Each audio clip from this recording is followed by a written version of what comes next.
Good evening, ladies and gentlemen. Welcome to NewsBeat Nightly. Wow, what an interesting market indeed. Was hoping we'd pull in a little more today. I did think we would close lower than the open. I guess that happened. I guess we closed 24 cents lower, which is not the biggest deal. I was hoping we would move a bit lower than that.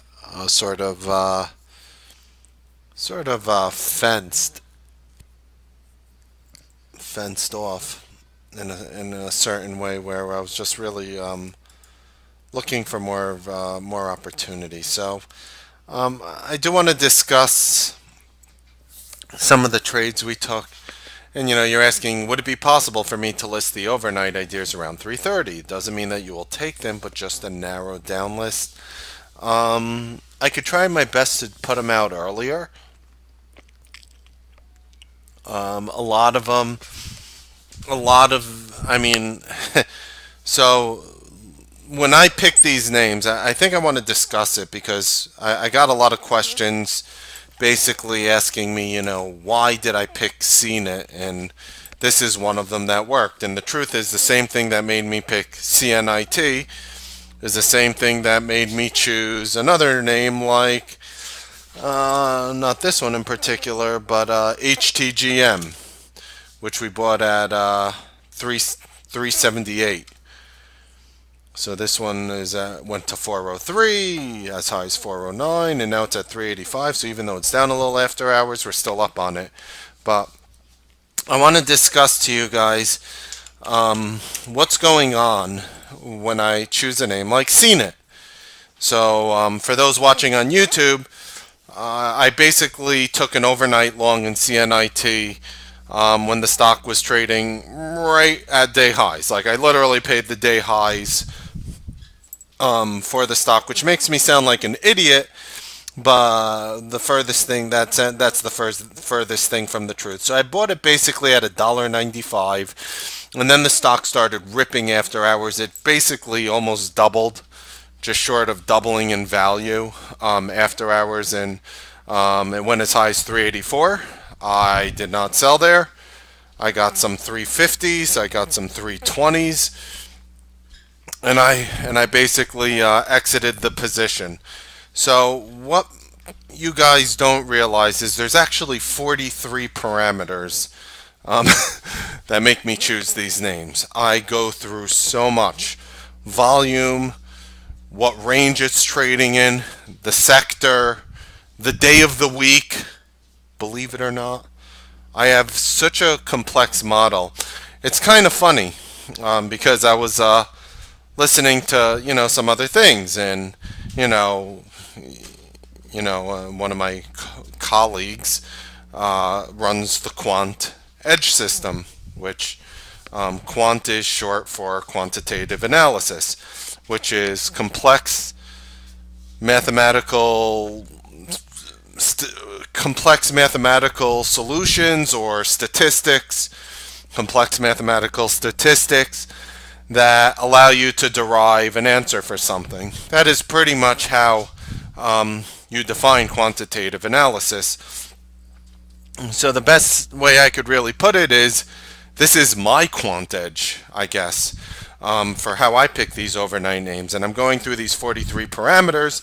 And you might say, why 43? Why not 44 or 42? Because these are the 43 that I found mathematically, statistically relevant. Without sounding like a nerd, it works. So pretty much, if you take all my trades, the losers, the winners, the break-eveners, everything in between, and you applied this system for the past 20 years, you would have made money. And it's actually past 21 years because I actually did this in 2017.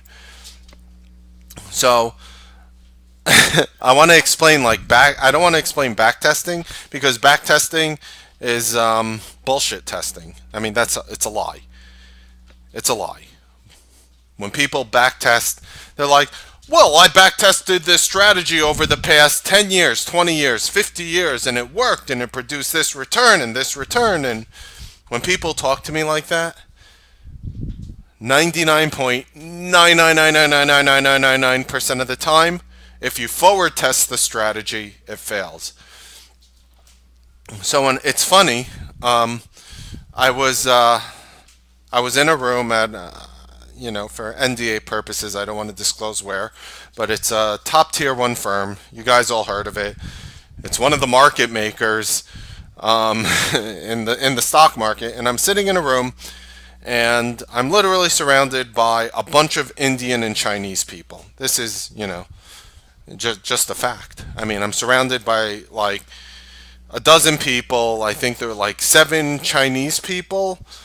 And I don't mean Korean or Japanese. I mean like they're Chinese people, and and the rest five were like Indian people, and I don't mean like American Indians. I mean like from the country of India who came here, and these guys were math geniuses. And I'm sitting around the room, and we're developing a strategy, an algo strategy. And it's funny because like you can take like a certain strategy, which can give you a 12% return over a year, which doesn't sound like a lot, but when you plug it in and you don't have to watch it anymore, it's great. And then you take another strategy which produces 6% a year.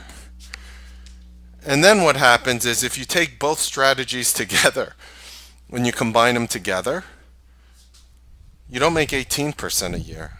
If you took the strategies, some strategies are combinable, meaning the parameters for one strategy are added to the parameters of another strategy, and you actually get way fewer trades. The more parameters that you set to buy or sell a stock, the more reasons you have. I think that's why traders are so drawn to simplicity in this market, because the market will become as complex as you wish it to be.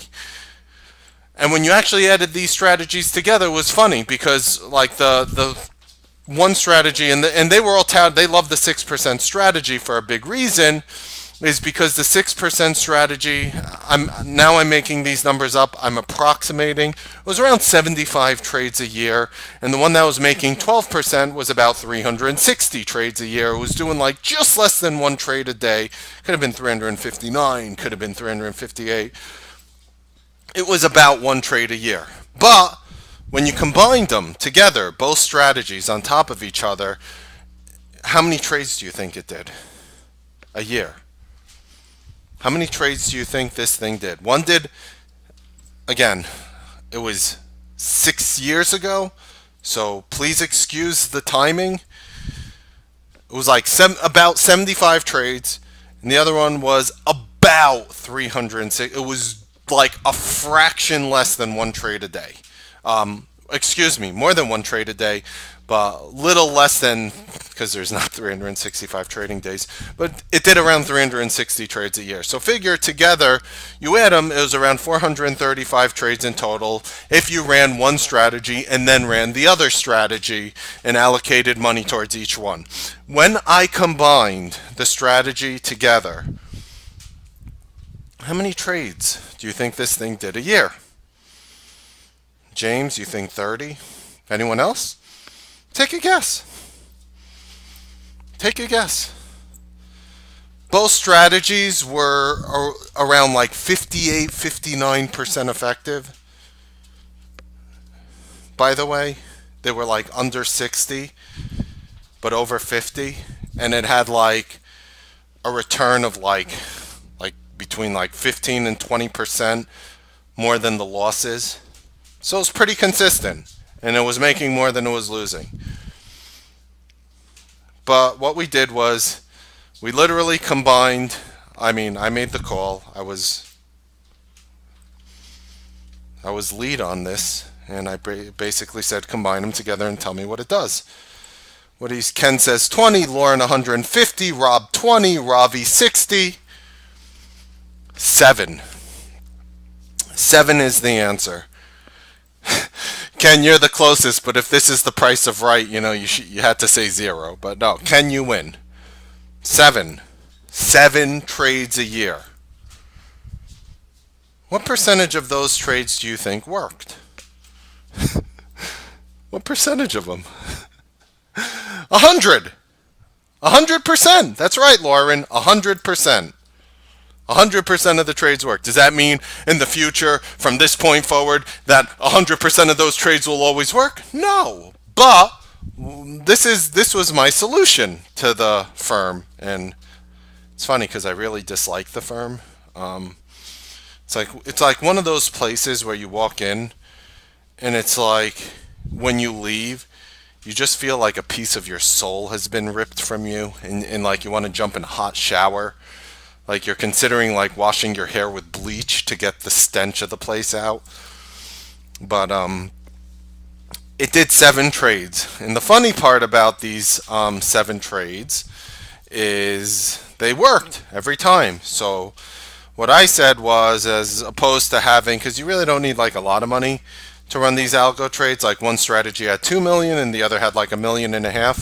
I said, well, that's like $3.5 million. Why not just throw $3.5 million towards these trades? What do you what do you think this made on $3.5 million? 7 trades. I'm going to give you another guess. What percent of your money was returned on these? I mean, 7 winning trades. Maybe you'd rather win 59% of the time and make more money. What percent of the 3.5 million allocated to this strategy was returned to you at the end? This was 2012. What do you think this thing did in 2012 on a $3.5 million investment doing 7 trades? Anybody want to guess? $2 million. It was like 1.9987265 with what just something stupid. But it was practically rounded off to $2 million, which blew the roof off the trade. Did I code the trade? No. Did I make up the trade? The algorithm? Did I write it? Was I any part of the algos prior? No, I wasn't part of any of that. I was just a guy who walked in as a private contractor and told them to take these 2 ideas and combine them together. That's all I did. And they had a successful trade, a successful algorithm. And, should be duly noted, it was actually way more scalable. And they don't exactly share with me how they scaled it afterwards, but let's just say they were extremely happy that they hired me from that point. So when I'm looking at these overnight trades, I am using my concoction of strategies in which I have some of the biggest actually, if I probably already gave away the name of the company, I guess by market capitalization, the biggest firms, in this case the biggest firm in the world, paying me, and I'm sharing these strategies. So instead I said, why not help the average Joe? Why not help you? Why not help you make money? So what this service is going to do, I mean, I know you guys in the room like it because it's pretty damn consistent. I'll have losing days. Today I was actually down a little, but it actually wasn't down in the end because I sold this CNIT after hours, so I actually made money in the end. It was supposed to be a down day, that wasn't. But it's pretty damn consistent overall from what you've seen. So what I do is I literally go through 43 parameters. I look through every single stock in the entire market, and this is the stuff I come out with. Now, I had no idea on earth that CNIT would go. This strategy was designed for a person who doesn't have the time in the world to sit in front of their computers. B, for the person who has a primary job, who's either whatever. I mean, I think people underestimate one of the most important jobs in the world: housewife. The most respected job on the planet. Raising tomorrow's geniuses today. Chasing around kids with crappy diapers. I mean, I have a whole new respect after being a father for that position of house husband or housewife or caretaker of children. I mean, I'm not trying to be politically correct here. I could care less about that. But nothing gives, nothing is more respectful for that. So, this product was designed also for lazy traders who want to put in almost no effort whatsoever, want to ride someone else's work, and make money. It's made for that person as well. If that is you, if you're one of those three people, this product is perfect for you. Now, there's no sign-in into this product. Not yet. T3 is creating the webpage as we speak. Hopefully they do a good job at it. I'll ask my man on the inside if they did. But this product is game-changing for some people.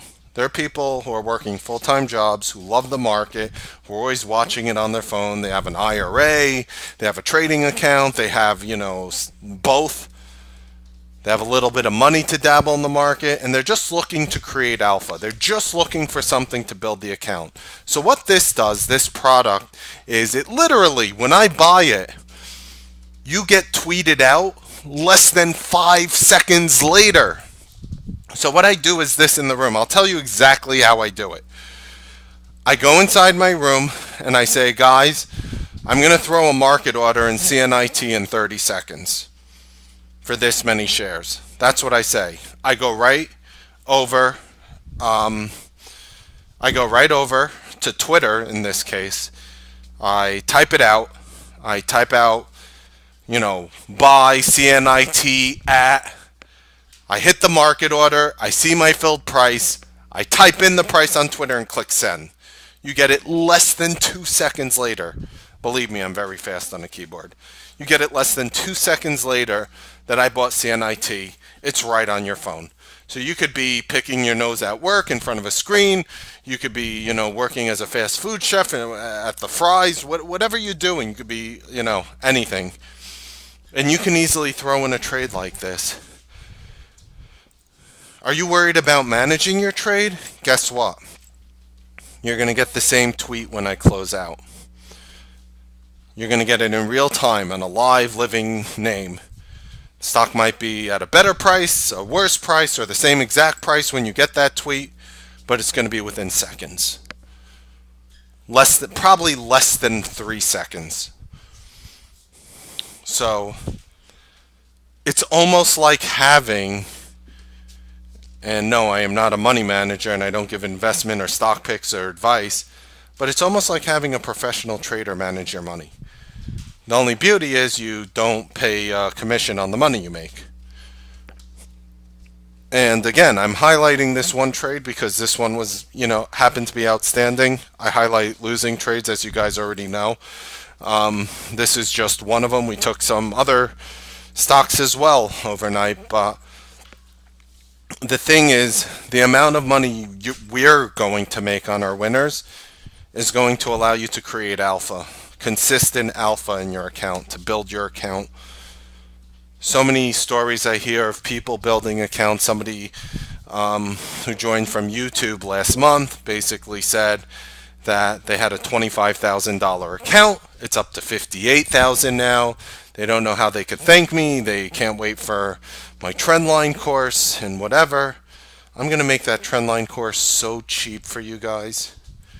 I'm going to make it so cheap. Basically, as a member of my room, pretty much, I don't know how many years it's going to go on. It might be like $10 a month to take a class, and you have to take all the classes. Something like that. $15. I mean, we're here to not nickel and dime you. We're here to help you grow. And then what you're going to do is we're going to be highlighting charities this year, as we talked about before. And you're going to give back to the community. And we're going to have web pages from T3, without T3, charitable organizations that people sponsor in the room. And we're going to pick a day, and I'm going to lean out, and I'm going to ask you to donate money. That's exactly what I'm going to do. And you're going to do it.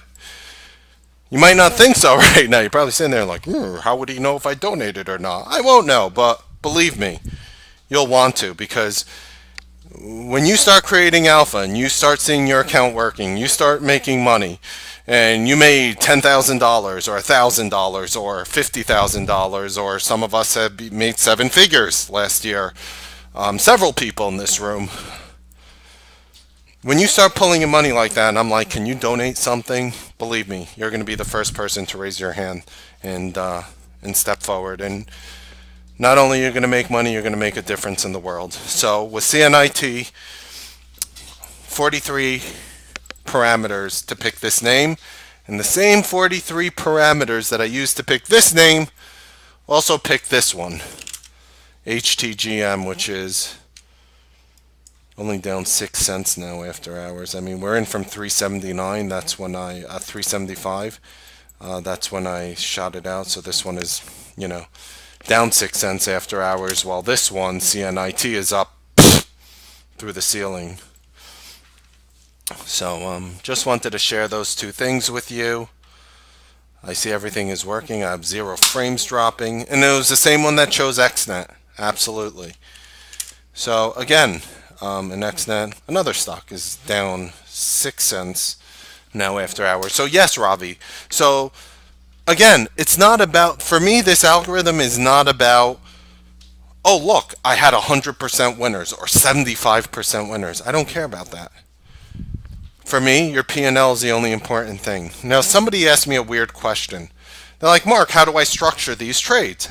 How heavy should I be? Now, legally, I cannot tell you how heavy you should be, but I got an easy thought process in which I could legally share with you. If I had a $100,000 account, I would feel comfortable throwing $2,000 worth of trades, $2,000 worth of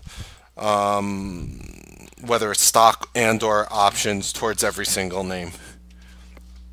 If I had a $25,000 account, I would feel comfortable doing $500 a trade. If I had a $500,000 account, I would feel comfortable. I'd feel comfortable throwing $10,000 per trade. Now, it doesn't. $10,000 sounds like a lot, but it's a $2 stock. Whatever, we paid $1.95. Let's call it $2. You take 5,000 shares of a $2 stock. You threw $10,000 at the table. Now, can you lose that $10,000? Sure. The company could get halted and file bankruptcy tomorrow on CNIT. And that is a legitimate possibility. It could have opened up at $1.75. You could have lost 25 cents in a logical scenario. It could have gone up to $2.25 in a logical scenario. Or it could have spiked up after hours in a very meaningful way. So I also studied the time of day where a lot of you guys enter these positions and you're like, wow, it's funny because I enter these positions between 3:30 and 3:45, and by 4 o'clock, if I sell them all, I'm up money. You want to know my thoughts on that? If you're happy, take it. So let me give you an example. Now I want to highlight a trade I lost on. This was my big loser. I called an overnight in Ren. And then what happened was yesterday, we bought it. I think it was like 1780, 1790 offhand. The stock went to 19 and change before the close. Let's see exactly that number. I was actually after the close. It went to 1870, and then I saw it after hours at like 1913. Most people just sold it right there in the room. I don't know most. It's hard to say what everyone does because literally like only X% of a room, will ever participate. Some people, they're doing their own thing, and I respect that. But they threw away their positions. Me, I was stubborn. I sat there and I held it, and it went down, and it went down, and it went down, and it went down, and I lost like $1,000 in it. It's like 1,200. I did. But then we get one trade like this. So this is like a horrible scenario. And I was stubborn and I just let it run against me. And I could have taken like pretty much like a break even or even up a little today, like very slightly, and I didn't do it. So this is me managing a trade horribly, and I'm showing you the outcome. Here is me with CNIT, and I already sold 85% of my position. The stock went to 384. But here's the beautiful thing. You guys are always going to get this heads up. So if you're lazy and you want an easy way to make money, and a legitimate way, not like, hey, making money is the easiest thing in the world, come take my course, or no BS. I think we're way past that. I think this product will suit you well. So with that being said, hey, we called the bottom in Macy's today. I want to explain how I called the bottom. So I made a little chart for you guys because I love you guys. You guys are like family to me. So pretty much. So this is what happened today in Macy's. So Macy's started plummeting. It dropped over 5% in 5 minutes. This was a 5-minute chart of Macy's today. Just make sure that it's showing up clearly. Yeah, it is. This is a 5-minute chart of Macy's today. And the stock just started plummeting. So everybody in the room was like, oh my God, Macy's is falling hard. And, when the stock was above 24, in real time, I alerted us traders that you may bottom out, and I gave you a 3-cent range of 23.43 to 23.46, which is odd. I rarely do that. And then what happened is we caught a day low of Macy's of 23.44. I ended up buying 23.61, and I'll describe why I did that. But the bottom came in perfectly at 23.44. So a lot of people were asking me, why did you call that there? All right. So here's the reason why I called that bottom of Macy's today. Whether I was accurate or not, I think is only semi-relevant. I don't think that's whoops. I don't think that's the most. Here it is. This was the line. So Macy's had a lot of volume today. We knew that in the morning. Right here, I have a support level of right around 24.12. 24.12, my support level, my descending, my trend line support. But since Macy's had a lot of volume today and negative news, I wasn't looking to buy on this support. I said let it come down and hit the next support. So then I noticed that we had a 200 moving average here. It actually is showing 23.44. During the day it was 23.43. And you'll notice the S3 support point here is 23.45.7. Let's just call it 23.46 rounded off. So between S3 support, a pivot point at 23.46, and the 200 moving average on the daily of 23.43, it says 23.44 now. Believe me, it was 20. It's a living level, so it moves up and down during the day. It was a penny lower. That's why I called 23.43 to 23.46. Because with the volume today, I was going to predict that my trend line was not only going to break, but if it hit another major support level or two, it would probably get stuck there and bounce. And I was able to disseminate that before it happened. So if you guys were curious, what was the quote-unquote genius behind it. And it's funny because I talk to so many people and they're like, oh, you think moving averages don't work because they're a lagging indicator? Anybody who tells you that, by the way, and pivot points, those pivot points, everybody can see them, and I've heard that as well. Anybody who tells you that, it means one thing, and I'll admit it even for myself, that I don't know everything, but anybody who tells you that any form of technical analysis is ineffective simply never figured out a way to make money on it. And that is a fact, because I will tell you, as somebody who, again, has seen the programmers, the algo writers in the world, I will tell you from my personal experience that every single technical indicator in existence is being used by someone in that firm. I take my word for it. You see, when you hit the little plus sign on free stock charts, actually, you can't see it because of the screen, but basically it shows you all the parameters, stochastics, SMI, ergodic oscillator, and it sounds nuts. And if somebody asked me, Mark, should I use the price zone oscillator or the parabolic SAR or the VWAP or the Fibonacci levels, I would be like, I don't know. Can you make money off them? The truth is, there is somebody making money off every single one of these things. So to discount them and say they're not useful is a lie. Anybody who tells you that any form of technical analysis out there is not effective is a liar. It's the same thing where, you know,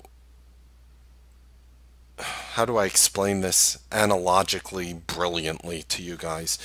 Basically, it's people saying if I can't do it, then no one can do it. I think that's a very cocky type attitude out there, in all honesty. I mean, when people ask me, Mark, are Fibonacci levels a good technical indicator? And I will say, of course they are, because there are people out there making money using them. However, I have not gotten to the point where I was able to study, learn them, and effectively utilize them. I have not figured it out yet. It's not that they don't work. It's that you or me or anyone else hasn't figured out how to make money off it. And I was watching the market and I said, do these stocks randomly bounce? There are a lot of people out there who don't understand what's going on. And I even made you guys an example of Intel. So there were a lot of people out there on Intel who didn't understand how we called the day low. They were like, huh? How did it? Maybe I was lucky. Maybe I was lucky, right? Sometimes I get lucky. I mean, I don't think that's a bad answer, to be honest. But I'm going to pull up a 5-minute of Intel from yesterday.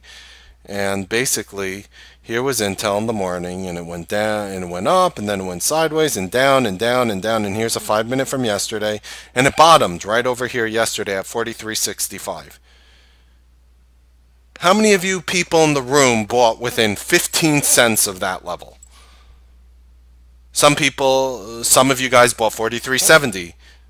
Some of you guys bought 43.71, 74, 73, 75, 76. Think that's a coincidence? Now, I showed this chart to a lot of the technicians out there, and they look and they tell me to this day, there's nothing I could have done that would have allowed me to see the bottom there. And that, I believe, sort of holds true for almost every stock. You're not going to be right 100% of the time. You will be learning for the rest of your life as a trader. Anybody who thinks they're just going to show you something, I love when they have the training programs out there and traders talk well about them and like, this was the foundation of my career. Foundation? As if trading needs like, pillars and beams, of course it's analogically speaking, but foundation?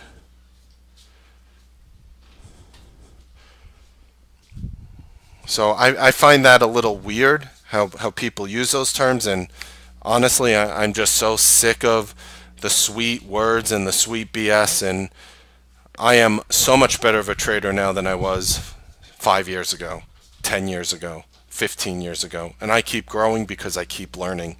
And I know 5 years from now, I will be a much better trader than I am today. A year from now, I will be a better trader than I am today because you keep growing, you keep learning. So again, my product was made very simply for people who just want to capitalize on these things. So with that being said, if you guys have want to copy my my game plan, my Forex trades, right over here, I gave CNET and CNIT a coincidence that their symbols are so similar. I think these names are going to explode tomorrow.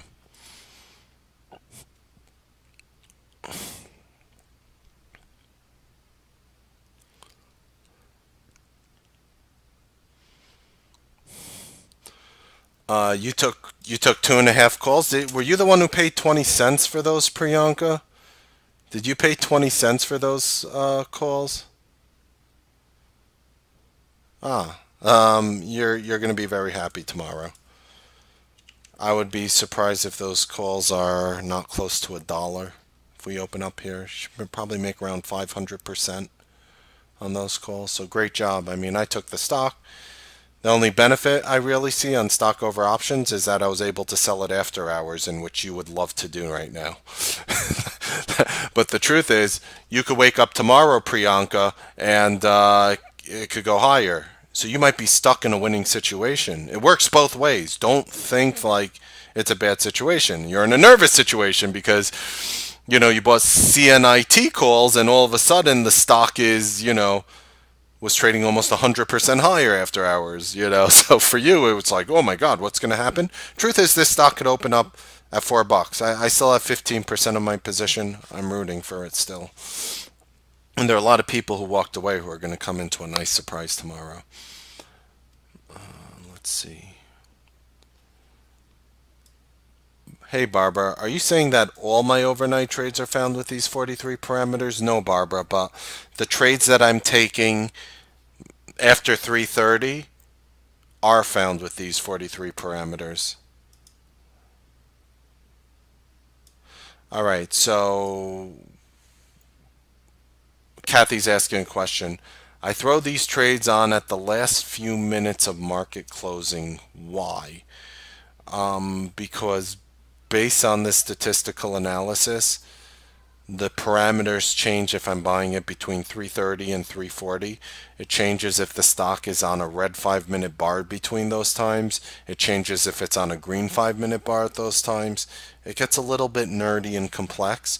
I will do my absolute best to at least give you guys the list of names that are making my radar, Kathy, and I'll try my best at doing that.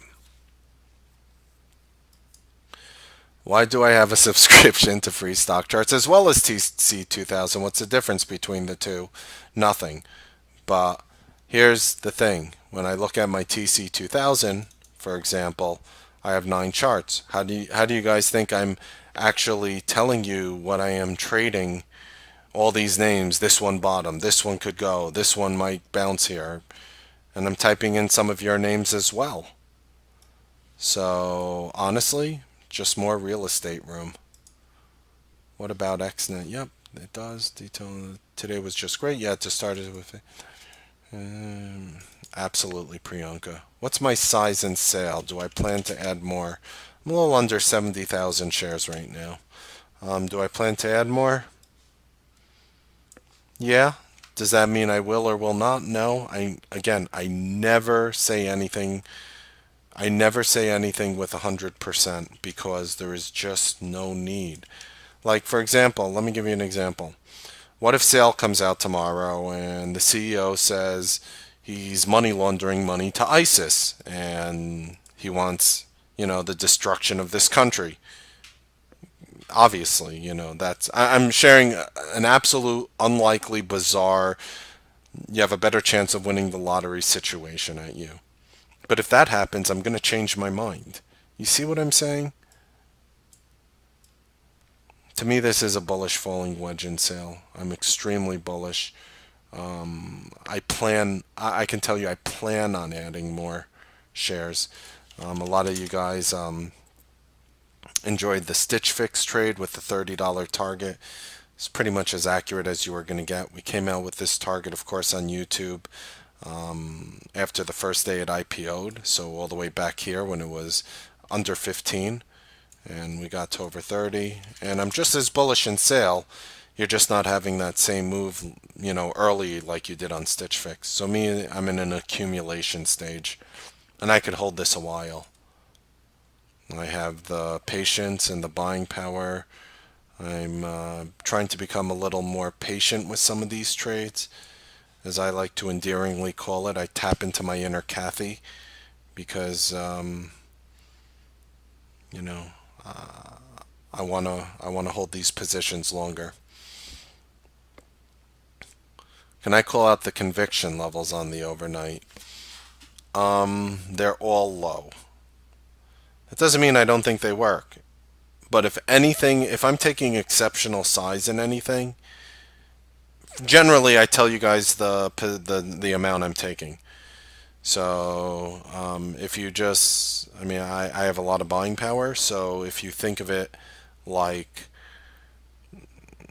I'm just dipping my toe in the water to create alpha, and I already explained how I would approach it. So basically, for me, I can't do 2% of my account. It would be too big of a position for me. But if my account was a lot smaller, I would do 2%.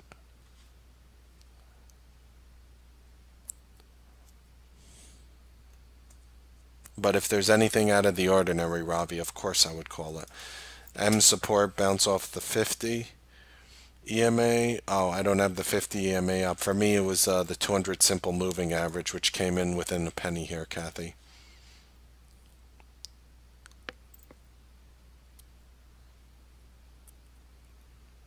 Interesting.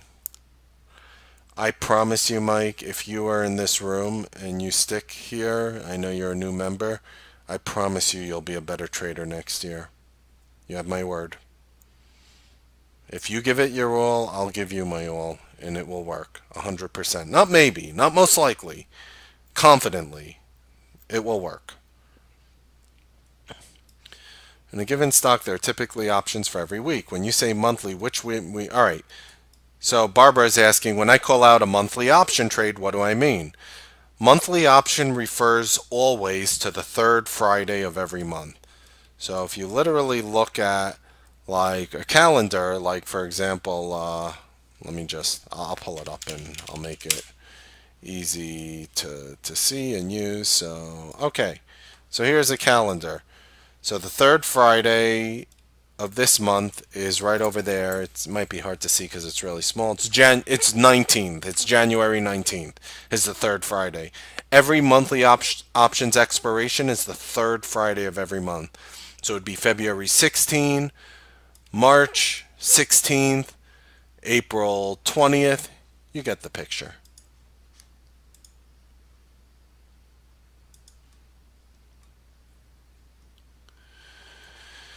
Can I go?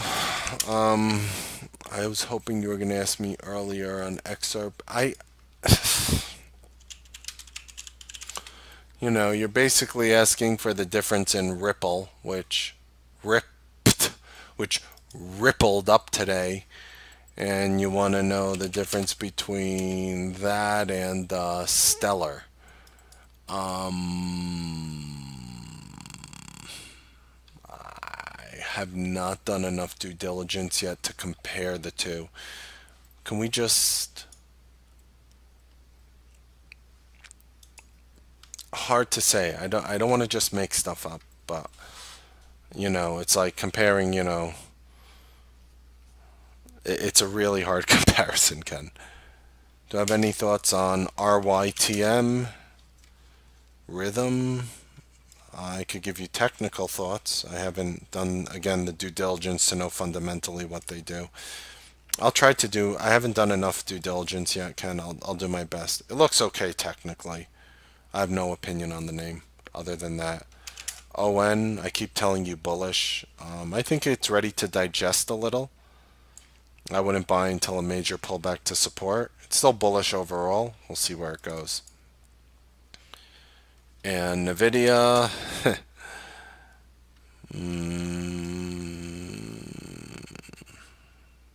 Nvidia looks like, I know the market gapped up and Nvidia's gapped up, but I don't know. I can't buy it here personally. Look, depends what it does tomorrow. Is it going to, hold above 214.53? I have no idea. Netflix.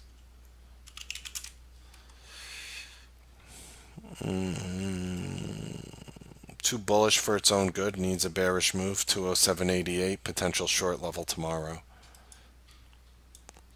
I would say they have the same conviction, Ravi. Did I look yet at the options in sale? I didn't, but I'm going to look right now. Ken, I'll get back to you on that. I'm going to need like a weekend, though, if you're looking for my real analysis. And I don't know how many. I might give you one or two reasons why. It's not going to be something where I give you like 10 reasons. So sale June calls look okay. $15 calls in sale, $1.55 by $1.85. Looks decent for me. I'm just shying away from that for now. I wish there needs to be calls that go out to 2019 if I'm going to be interested personally. Not to say those calls won't work and they won't do well, but for me on sale, I'll explain, Ravi. Like, look what happened since December 14th and now. Frog in a blender, green, red, red, red, green, green, green, green, red, red, red, green, red, like just grinding sideways. I don't want to lose time value on that. I don't even like nobody's really sure how Sale really wants to trade right now. I mean, it's just such a new issuance. Like, did when I bought Stitch Fix and I thought it was going to 30, did I know that it would look like this? And imagine I was in Stitch Fix calls here. The stock went sideways for like weeks. I would have bled so much time value in them. That's the hard part about it. I see what you're getting at, Ravi. I understand that in sale, like, it's so much cheaper to do the options. I respect that. And that's generally the direction I go on a lot of names. But when I start having like 1 to 2 year time horizons, unless you could get me 2019 calls out of the money, I probably ignore it. All right, so Roku had the bad news. Ignore it. That's my thoughts on Roku. Don't buy it, don't sell it. For a fresh position, that's how I'm treating it. Negative news. Gonna let it do its own thing from this point on. Without that negative news, I thought it would have kept going, and it looked like it was, right? When it was grinding down here and I was bullish on it, and then we caught it long on Wednesday with that big move in Roku. Then I thought we were going to get to 58.80. And then, boom, negative news. That's why I'm saying, like, you know, I plan on buying things, but what if sale has something negative or extremely positive? Am I going to chase it then? Probably not. I'm sort of liking what it's doing here. Every so often I throw out a couple thousand shares, another couple thousand shares, just slowly, slowly accumulate. So, yeah. And GCAP, I don't know.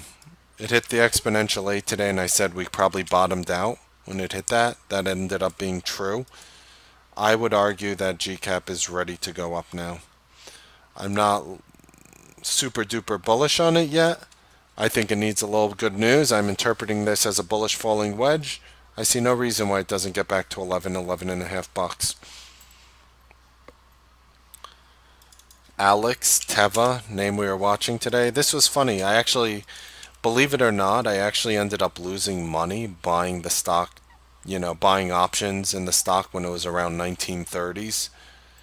The stock actually went up to 1970s. I threw it away. I took a minor loss in Teva. So it actually ended up working. There was some positive news. Big price target upgrade in Teva today. Let me just get that for you. Actually, it should still be in the room on the right hand side. Yep. Oh, it's the first one on the bottom. So you got an upgrade to buy from neutral at City, $24 target from 16. Teva is breaking here to the upside. I think you have to keep an eye on Teva because 2014 is a huge A plus trigger. And if this stock wants to go through $20.14, you're going to explode in volume. Like massive explosive volume. If you break $20.14, I'm going to put a 22.75 followed by a 26.37 followed by a $30 price target on Teva. Yeah, I dance 3 triggers for you right now, but that's the type of action we're speaking about. Alright, okay, you ready, Priyanka? Priyanka's like, hammer time. Holding above the 8, needs to grind up with the market. If you're long, it's easy to hold. If you're not long and you're looking to buy, $154.58 tomorrow. IWM bullish. Holding above, this was a resistance breakout here today, despite, putting in that red looking bar. Still looks bullish. True support to hold tomorrow to remain bullish. $154.16. Glow.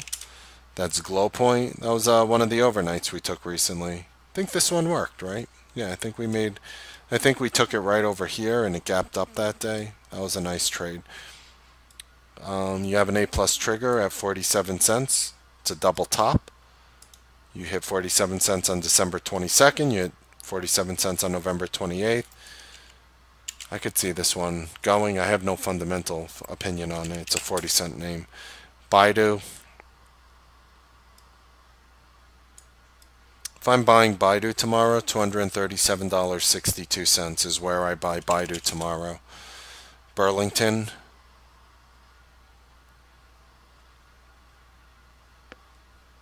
Bullish. I can't buy this thing until it really goes down towards 110. I mean, look, the market keeps going up. A name like this will go to 140. That's just, I need a pullback in that one. General Dynamic, beautiful, beautiful breakout.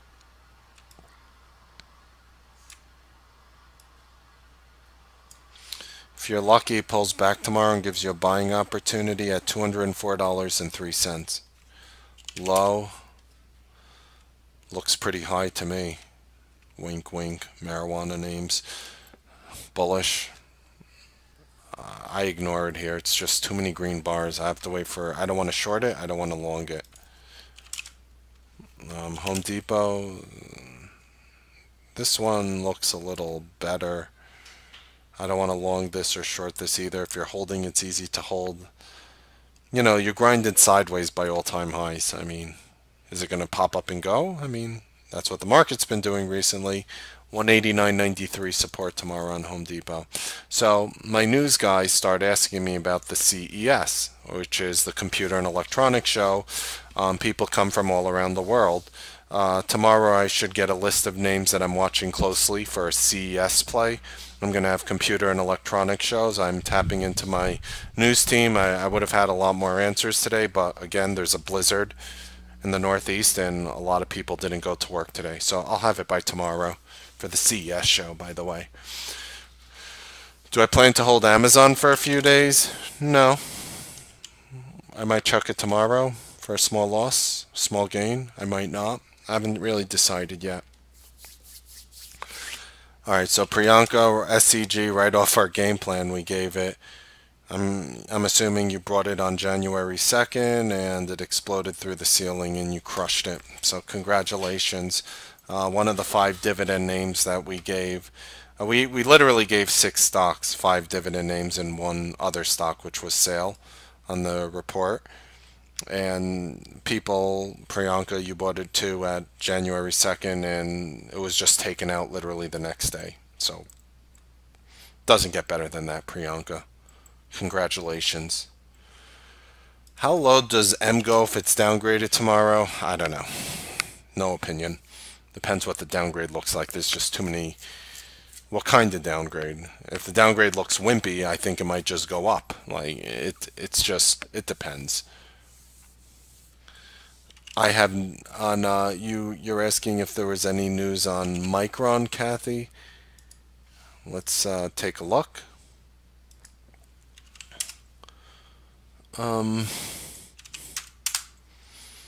Beautiful breakout. I don't see anything other than what you're stating with the CES. Which trades were my top winners in 2017? What was my size in them? Stitch Fix, 50,000 shares. And I crushed it as it went to 30 bucks. I was holding Rig. That ended up working really well in the past few days, honestly. So I guess that's sort of 2018 as well. I'm still in it, so I wouldn't consider that a profitable trade until I sell it.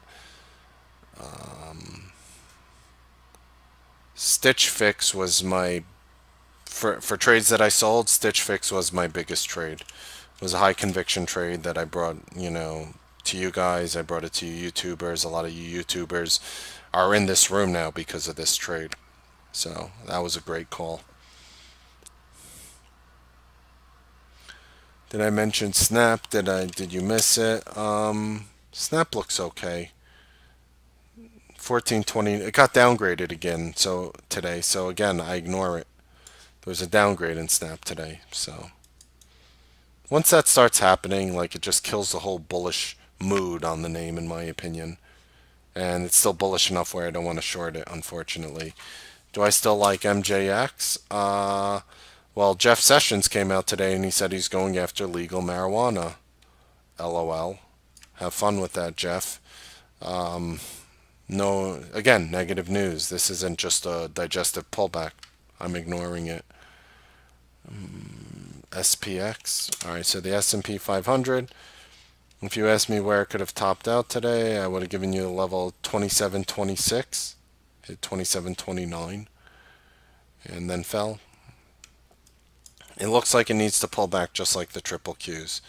27.29.60 is resistance tomorrow in SPX. Hey, Happy. GM, gorgeous move. Gorgeous move there in General Motors. We're in right through resistance. Oh, excuse me. I'm so sorry for that. I tried to turn off my mic and I missed it. Thanks, Rob. I apologize for that. Just missed my mic. I was like, my hand was like shuffling to click my mic off and I pressed it wrong. Sorry for that. Happy tomorrow, General Motors needs to hold above 43.97. And NetEase, really?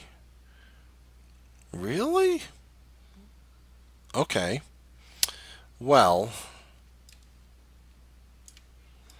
I mean, there's two support levels. My favorite one being right here, like 323 and a half, 323.50 tomorrow. I would use that as a long. Lauren, Kinder Morgan, long bias. You know what really bothers me about this one, Lauren? The fact that you're running right into that 200 moving average. Love the bullish doji. Love everything about it. I think the easiest buy for me at this point would be a pullback to around $18.18. Curious, Lauren, did you ever tap in that Insys? I don't even know if it's going to work or not, but I thought your INSY, I know you were asking about it. I thought that was like, I don't know if you were around, but I tried calling it out right before the close. It looked decent there on your INSY. January 31st earnings, thanks, one. You heavily attended? Oh, without a doubt, Kathy, 100%. The question is, do you want to go long into that conference? Is Andrew Leff going to be one of those little jerks that is tweeting negatively about it? Honestly, I know what this company is doing. I'm against their technology. I think it's awesome.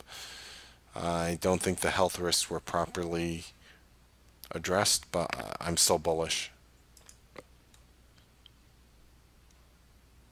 My my pleasure, Rob. And thank you.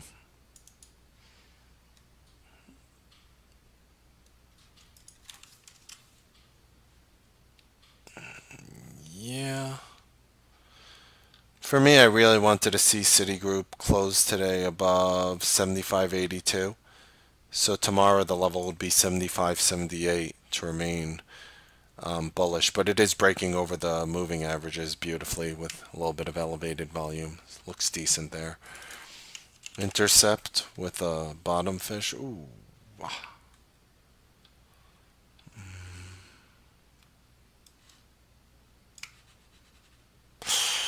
Yikes, yikes, yikes, yikes.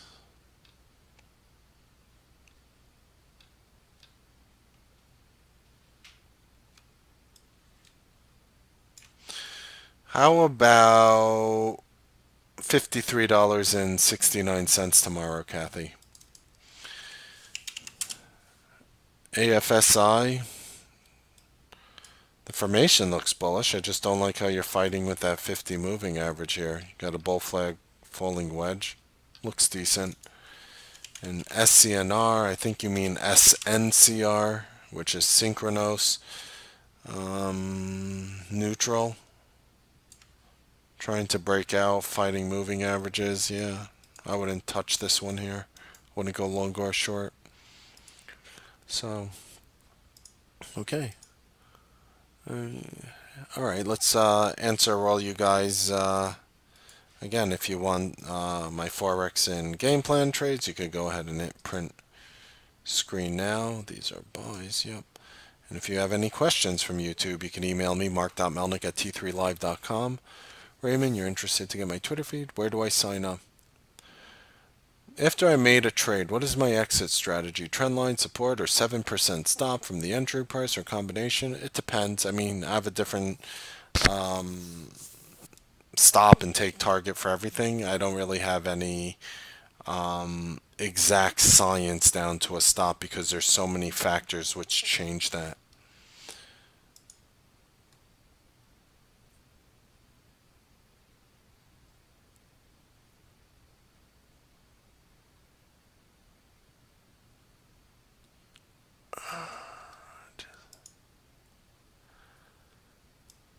Hey Shengro, you signed up for my membership program. How can you join the Twitter information system?